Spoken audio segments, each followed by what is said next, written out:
Coach, or you want to go straight to questions? No, I'll say something first. I just like to. I think in moments like this, you should always start with gratitude, and I'm very, very, very grateful to Troy Dannen, to President Gold, to the board for their confidence in me, and us, our staff. Very grateful to my wife and kids who allowed me to do this job and moved here. Very grateful to the fan base. I'm very grateful to the city of Lincoln and the state of Nebraska. This has become our home, and we love it here. And here, where I'd gone through something hard. And I know people sometimes think, well, you're well compensated for it, but I can just tell you, those things can break people. And I've rediscovered my love of this game and coaching and all that with these guys that are here. And so, as this process went on, I think I was really honest with you guys the first day. We've wanted to be here, and we expect to be here for a long time. And we have much, much, much more to do. And we're not pleased with where we are, but we are pleased with the direction we're headed. And I think that's hopefully a message that we can send to all of the recruits, all the players, that this is the place to be, and we want to be here. So, with that, I'll answer any questions you have.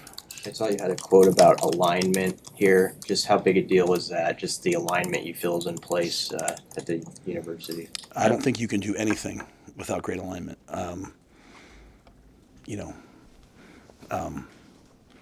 you have to think about when I got here, like I came here thinking like, wow, we have great alignment. It was like, hey, the president, the chancellor, the AD, and then they all were gone.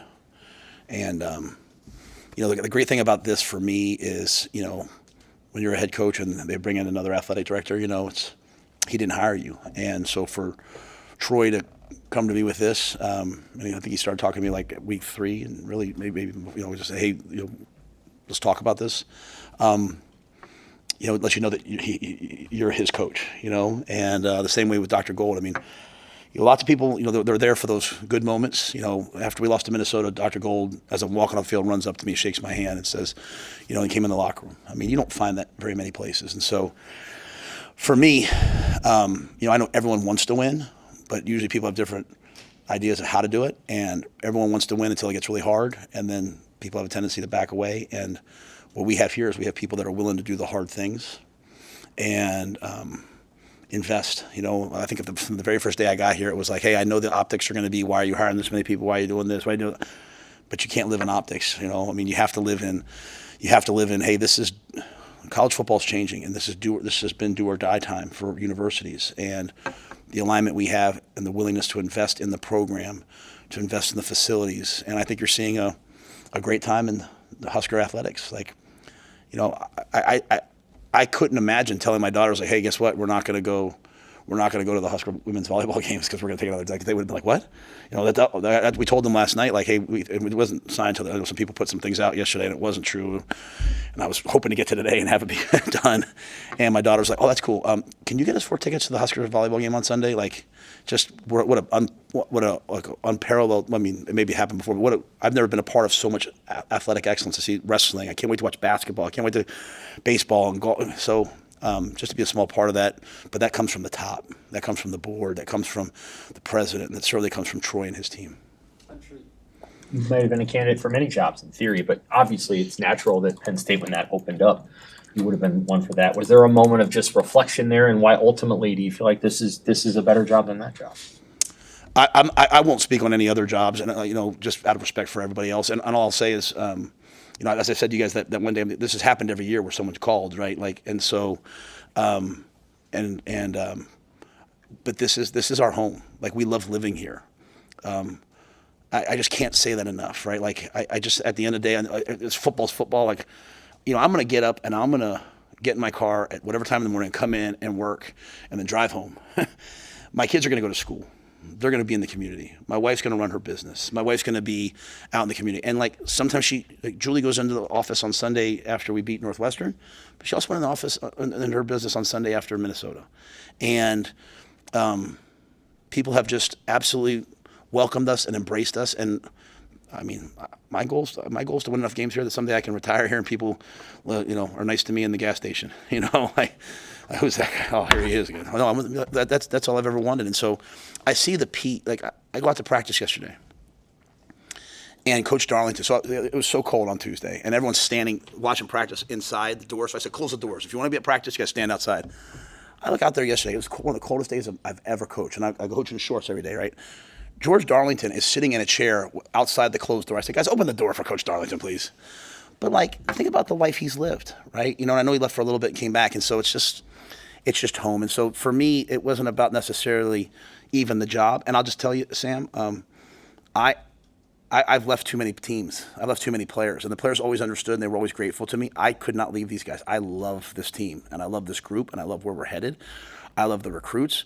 Every recruit that called me when my name started, I said, I'm not going anywhere. There's been no so this was before, and I think people minimize like that woman right there. Like, she's moved all over creation for me, and she's done everything for me. Like, she loves it here.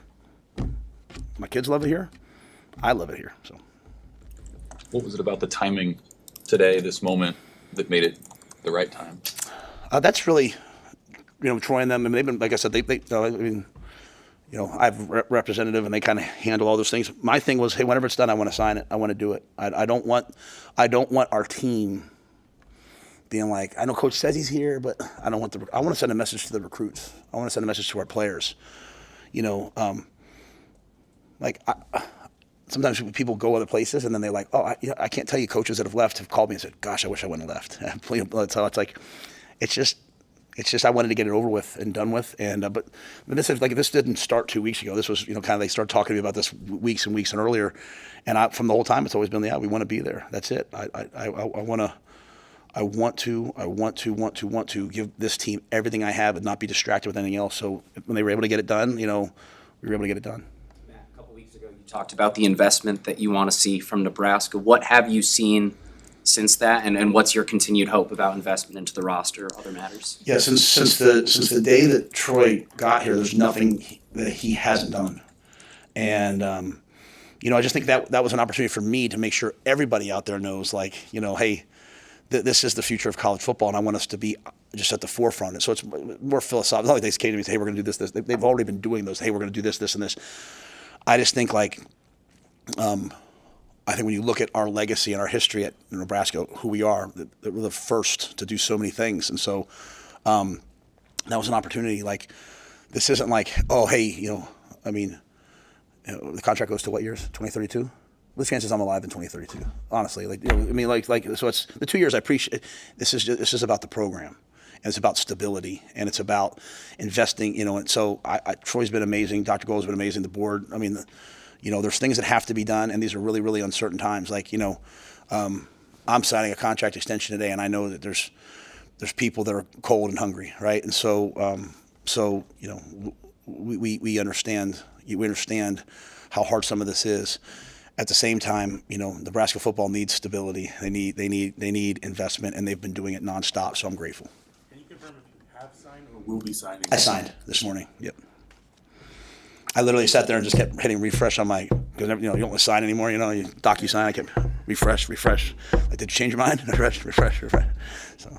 Have you spoken to the players since you signed? I told them out here. Yeah. I was really disappointed last night that some reports came out that were wrong, because, I wanted to be the one to tell the players. You know what I mean? I feel like I've earned that right. I wanted Julie to be there. All week I've been sharing times in my life that seemed dark, and then the good things that came out of it. And so I read to them today like a little journal I did when I got fired, and looking at my daughter, and just how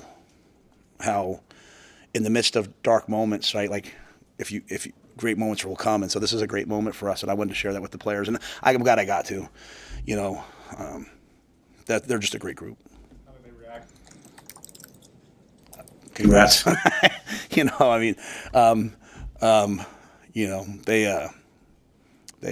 just congrats. I might have gotten just a little bit emotional, so some of them called me some choice words, but I hope they're happy. When you did talk about the investment stuff, what is it going to take to compete they're gonna have a salary escalator related to college football playoffs, so the design is to make the CFP each year. How close do you feel like you guys are to competing at that level, not just from an on the field perspective, but the program?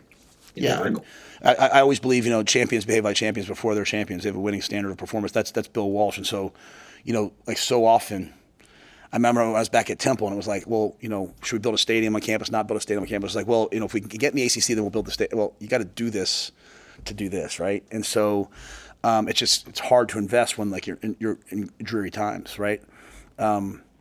So I feel like we have everything now in place to move forward, right? I think we have an amazing coaching staff. We have the build, like you think about it, this 2026 class and really 2027, this is the first recruiting class that didn't have to wear hard hats at some point to walk through the building. Like, so I know everyone's like, oh, you have a great building, but like we unveiled it really this summer to most people. Like the 7-on-7, that was the first time people really saw it. So now all of a sudden you're starting to, like you see our 2027 class is going to be killer.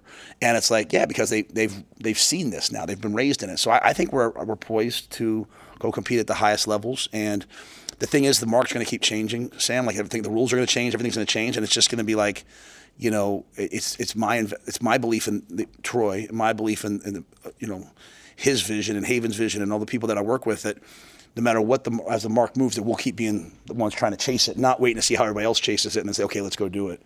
I would be remiss if I didn't take this time to thank Tom and Sean Peed, because I just, if they don't do 1890 when they did, and if they don't invest, and and then the people that work for them, Joe Sealing, Matt Davis, and all those guys, like if they don't do what they did, we're dead. I mean, like to be, we're sitting here at 6-2 with a cool game on Saturday, like because of a lot of people, but certainly because of them. And so, you chase that, and you have people like that stepping in, and so I just think it's more about like where's the mark move. But I feel like we're really well positioned right now. And that's why, this extension hopefully tells recruits that, like, hey, you don't have to worry about it. Like, we could have gone somewhere else probably, and we want to be here. Not like, hey, all right, we got to be here. We want to be here. And so. How's the week of practice gone in general, preparing for USC? It's been a great week. It's been freezing cold, and we've been outside the whole time. And the guys have attacked it and embraced it. Sometimes I think people think like, well, Coach, you're from the north. You're not. We're all just as cold, but the guys have shown toughness and resilience, and they've worked on their fundamentals and techniques. As you get late in the year, there's a great guy. If you guys don't follow Coach Dan Casey on Twitter, you should. He's one of the best people in terms of football follows. And he had a great thing about reteaching scheme, reteaching fundamentals. Like, I keep talking to our guys about don't let the creep come in of like, you're just used to be like this low and now you're a little bit higher because you're tired late in the year. And I feel like the guys have embraced this week of just getting back to fundamentals.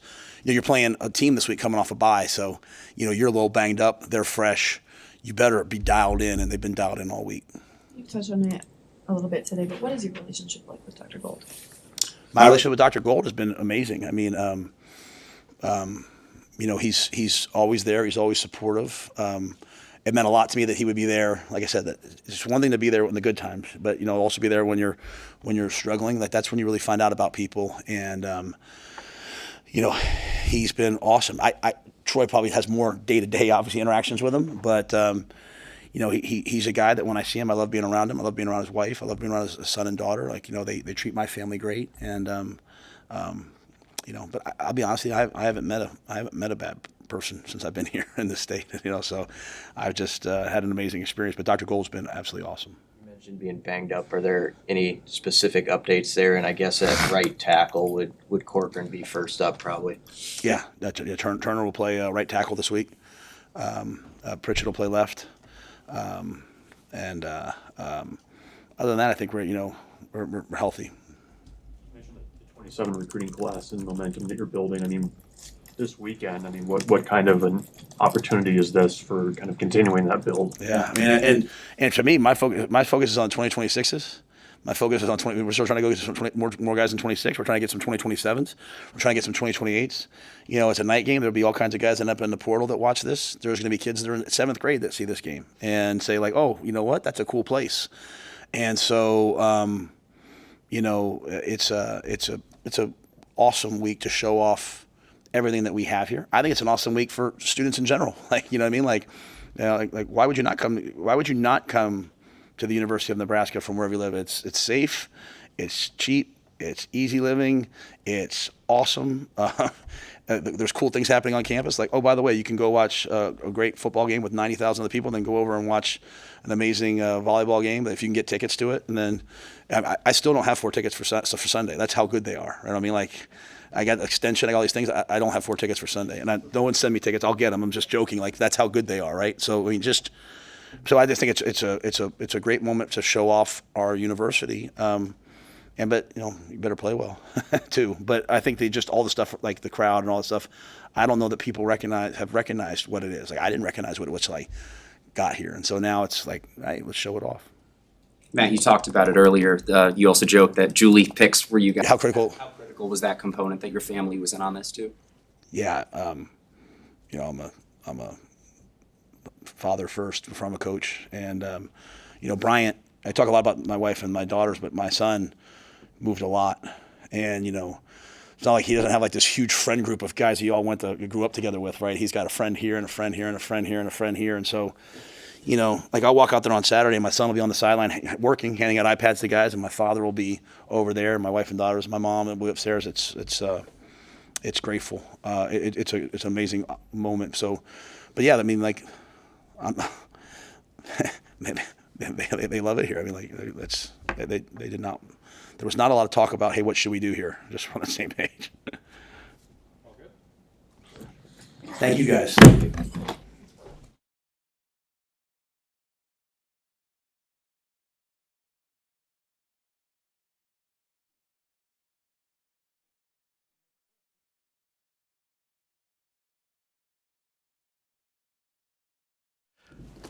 Well, we talked in the summer just about what it looked like, where his head's at, what are his thoughts. But really, I think I took the first concrete something to his agent and Matt about week 3.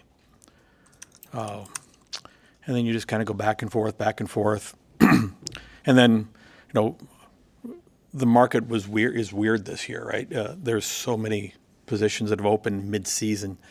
So I would say the last couple of weeks, because of all of the jobs opening, it started moving faster, and then culminated again this morning. I will tell you that, and this is mostly joking, but a turning moment for us was when we announced the boys from Oklahoma and Turnpike Troubadours, and Matt said, "Are you kidding me?" And he turned and he has a Turnpike Troubadours poster framed on his desk. He said, "That's my very favorite group." I said, well, "You ain't getting tickets unless you're here." So no, and it's a little bit of a joke, but as he talked about all of the things, the life here, I mean, there's a lot to it. And he's been straight with me. I don't know if everybody believed how straight he was being. He's been straight with me since his dad got here about wanting to be here.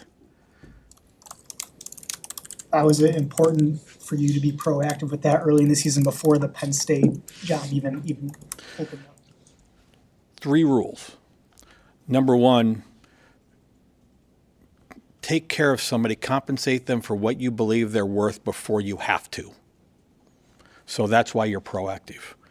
Number 2, when you have what you think is a great coach, you have 2 obligations. Number 1 is to compensate them at what is the market for your expectations for where the program should be.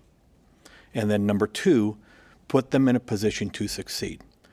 The money's there any place, but not every place can you be in a position to succeed. His desire is the same as my desire. Let's compete for and ultimately win a national championship again. How do we make sure this place can be that, while making sure he's compensated at the market of what the expectations for our competitive success should be?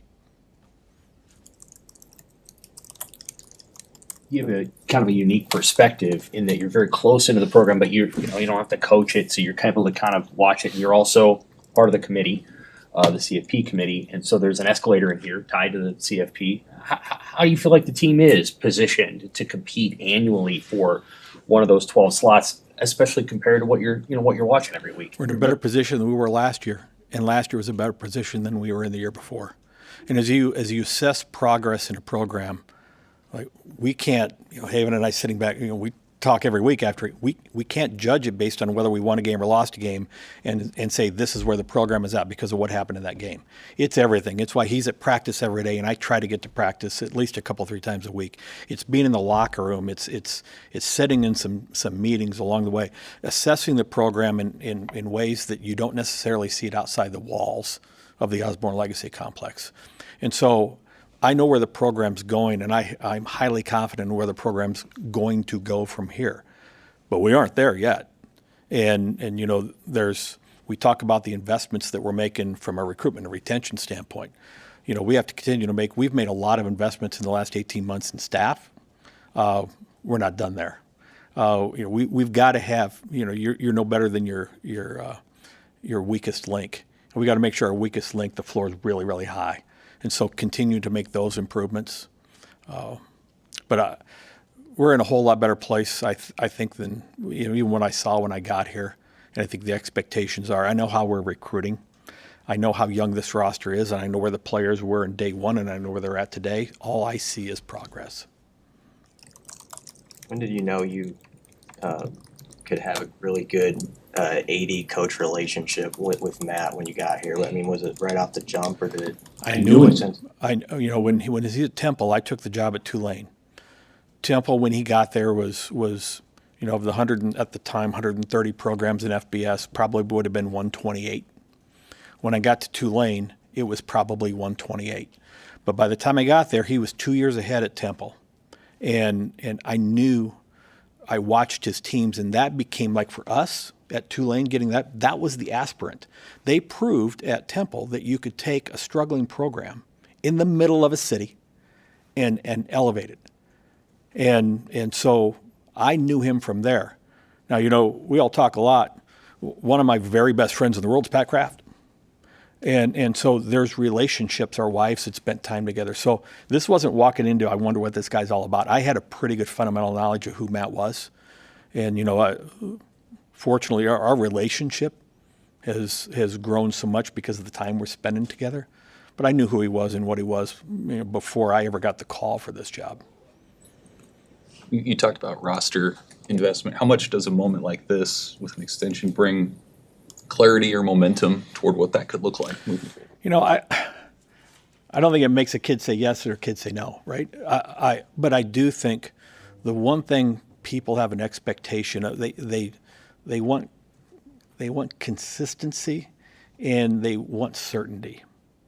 And whether that's the staff around walking the halls, whether that's the kids that are on this roster, whether that's the ones we're trying to recruit, the more we can provide certainty and consistency, continuity. Human nature says those 3 things are really important to your mental state. So I think as much as we can do that, anytime we can do that. Are you able to discuss any of the more specific details of the contract, like numbers? Sure. I think we probably have term sheets available that we can send you to, but in general, there's 2 years added to it. His contract that he was working off of is 90% guaranteed. The last 2 years remain 90% guaranteed. In college football, that you should see a lot more of is that there is no base pay increase to this. There is, however, a clause that for every CFP qualification or appearance, and I said in a CFP of 16 or less. So if there's a CFP of 24, it's only if they're round of 16 or less. So if he's in that, his base pay for the term increases by $1 million. And that's stackable. So he goes to 4 in a row, his base pay in year 5 is $4 million higher than it was when that all started. And so I would tell you that is Matt's confidence and willing to bet on the program and how we're going to provide for him, and our confidence in what he can do when we provide for him. That is a truly mutual beneficial piece of this contract that is very unique and probably will not be the last of these, I think, that you see. The buyout resets. And, one of the things about everybody, why do you continually renew contracts? There was 5 years left here. But the buyout is the single biggest protection that a university has from a coach, others being interested in a coach. And so maintaining that buyout, and the buyouts stagger. You know, in a perfect world for all of us, your buyout would be the same both ways, right? Mine is, but it doesn't work that way in coaching. I didn't have an agent, right? But also the leverage is different. So 15 is the high standard for buyouts in the country. To my knowledge, there might have been one, but maybe zero of those that have ever left with that buyout, if you will. So that's as good a protection as we can have. And so really part of my motivation from a timing standpoint, I believe in the program, I believe in Matt. I also knew that we were going to get exposed with a low buyout, so we needed to get the buyout reset if we possibly could. So that was really why I initiated the discussions when I did. Do the buyouts reset? They stair step down. So I think it's in ours it's 15 for a period, and then 10, 8, 6, 4, 2 as you get down later in years. And the fundamental thought behind that is if you haven't done something to renegotiate a contract by the time you get to 4, 5, or 6 with a coach, that you want the buyout to be as minimal as possible to provide that escape hatch. If you're not willing to renew, then you don't want to provide a hindrance for that coach to move on if you're not willing to bet on them.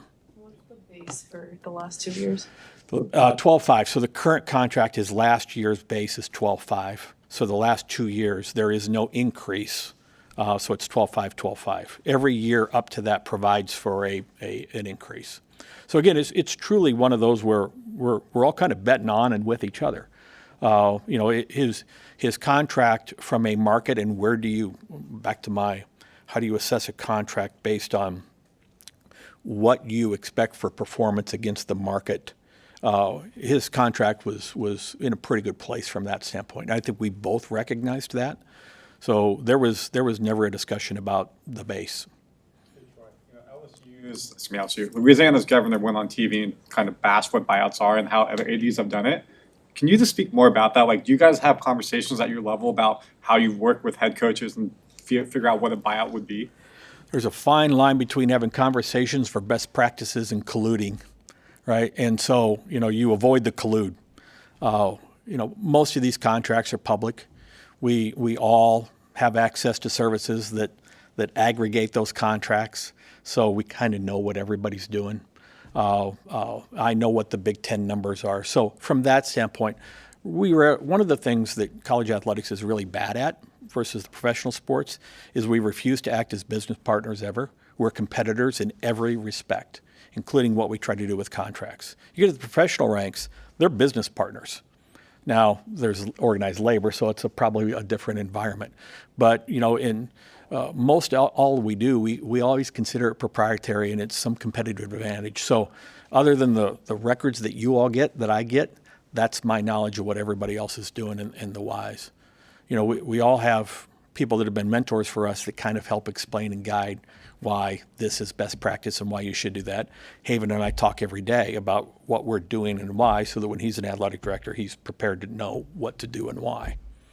Not to take away time from the contract talk, but you were very excited on your radio show the other week just talking about the elements of the blackout on Saturday and things that are going to be happening. Are you able to go into some things of what fans may expect?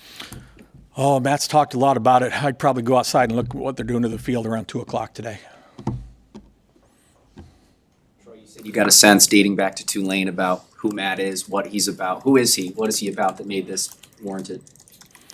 Well, people want to pick on his overall record sometime. He actually went into 3 rebuilds. It's one thing to go take a job on third base and get home and brag about that record. It's another thing to take a job where you're just coming into the batter's box and you're trying to get to first base. And he's done that 3 times. So I don't look at overall record from any respect. I just know I know what happened. I know the situation he walked into at Baylor. And we all know what happened to Baylor, right? And he walked in there and took that situation and managed to churn it into an 11-1 team within 3 years, right? And so, and I know who he worked for at Temple. I know who he worked for at Baylor. And those are 2 of the best ADs in the country, bar none. And so I know from those two programs how he can turn it and what he needs from my office, what he needs from Haven, what he needs from any of us to get that done. You know, our job, you know, hiring a coach or retaining a coach, this is like one half of 1% of my world. It's probably the most important 1.5%. But the rest of the 99% of my day is trying to find ways to get him in a position to succeed. Yeah. When it comes to infrastructure and improvements, how much time do you actually spend with Coach Rhule and other coaches or even players talking about what they would like to see with the facilities and infrastructure here? Well, I suppose, you know, we redid the fields because, you know, number one priority of Matt, go out in the practice fields a year ago. There was rocks coming up from them. There was no grass growing there. We need to fix that. That's really led and guided by the coach. You know, that's the putting them in a position to succeed. So that's the reason we hang around him as much as we hang around him and know these things and know what's a burning wish versus a desire versus an absolute need necessity. Appreciate you. Thanks. Thank you.